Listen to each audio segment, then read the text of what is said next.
എൻ്റെ പൊന്നോ എന്നൊരു വിളി നമ്മൾ വിളിക്കാൻ തുടങ്ങിയിട്ട് കാലം കുറയായി. സ്വർണം കുതിച്ചുകൊണ്ടേയിരിക്കുകയാണ് അന്താരാഷ്ട്ര തലത്തിലും ആഭ്യന്തര വിപണിയിലും. അപ്പോൾ 80,000-ൻ്റെ കണക്കായിരുന്നു, 1 ലക്ഷം എത്തുമെന്ന് പറഞ്ഞു. ഇപ്പോൾ 90,000 പിന്നിട്ടിരിക്കുന്നു പവൻ്റെ വില. ഗ്രാമിന് 105 രൂപ കൂടി, പവന് 840 രൂപ കൂടി. അങ്ങനെ 90,320 രൂപയായി ഒരു പവൻ്റെ വില ഉയർന്നു നിൽക്കുകയാണ്. അഭിലാഷ് നായർ ടെലിഫോൺ ലൈനിൽ ചേരുന്നുണ്ട്. അഭിലാഷ്, സർവകാല റെക്കോർഡ് പിന്നിട്ടു എന്ന് പറയുന്നത് തന്നെ ഒരു പഴഞ്ചൻ വാക്കായി മാറി ഇപ്പോൾ.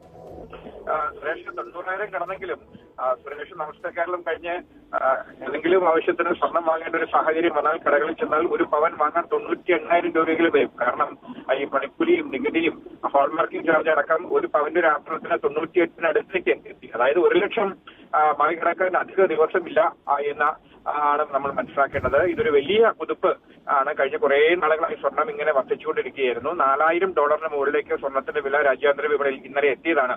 കേരളത്തിലും ഇന്ന് ഇങ്ങനെ വില കൂടുവാനുള്ള ഒരു പ്രധാനപ്പെട്ട കാരണം 2011-ൽ $2,000 ആയിരുന്നു ഒരു ഔൺസ് സ്വർണത്തിന്റെ വില. അത് ഈ 13-14 വർഷങ്ങൾ കൊണ്ട് ഇരട്ടിയായിരിക്കുന്നു. പക്ഷെ കേരളത്തിലും വലിയ കുതിപ്പ് ഇതിന്റെ ഭാഗമായി തന്നെ ഉണ്ടായിരിക്കുന്നു എന്നതാണ് പ്രധാനപ്പെട്ടത്. ഇത് സ്വർണം വാങ്ങുന്നവർക്ക് ബുദ്ധിമുട്ടാണെങ്കിലും സ്വർണം കൈവശമുള്ള ധാരാളം ആളുകൾ ഉണ്ട്. ഇപ്പോൾ പലരും ഈ വലിയ മുന്നേറ്റം കണ്ടുകൊണ്ട് സ്വർണം വിൽക്കാൻ തയ്യാറായി വരുന്നുണ്ട്. സ്വർണം പണയം വെക്കുന്നവർക്കും വലിയ നേട്ടം ഉണ്ടാകുന്നുണ്ട്. അങ്ങനെ ഇതിന്റെ ഒരു ആനുകൂല്യവും നേട്ടവും നമ്മുടെ ആളുകൾ എടുക്കുന്നുണ്ട് എന്ന് കൂടി പ്രധാനപ്പെട്ടതാണ്. കാരണം സ്വർണം വലിയ തോതിൽ കൈവശമുള്ളവരാണ് മലയാളികൾ. ഓരോ കുടുംബത്തിലും അത്യാവശ്യം സ്വർണ്ണമൊക്കെ ഉണ്ട്. അതൊക്കെ പല രീതിയിൽ ഒരു വരുമാനമാക്കി പോലും പലരും ഉപയോഗിക്കുന്നുണ്ട് ഈ ഘട്ടത്തിൽ എന്നതും ശ്രദ്ധേയമാണ്. ഏതായാലും ഈ കുതിപ്പ് ഇനിയും തുടരാൻ തന്നെയാണ് സാധ്യത. 1 ലക്ഷം ഒരു പവന് മറികടക്കുവാൻ അധിക ആഴ്ചകൾ വേണ്ട എന്ന് വേണം നമുക്ക് കരുതുവാൻ.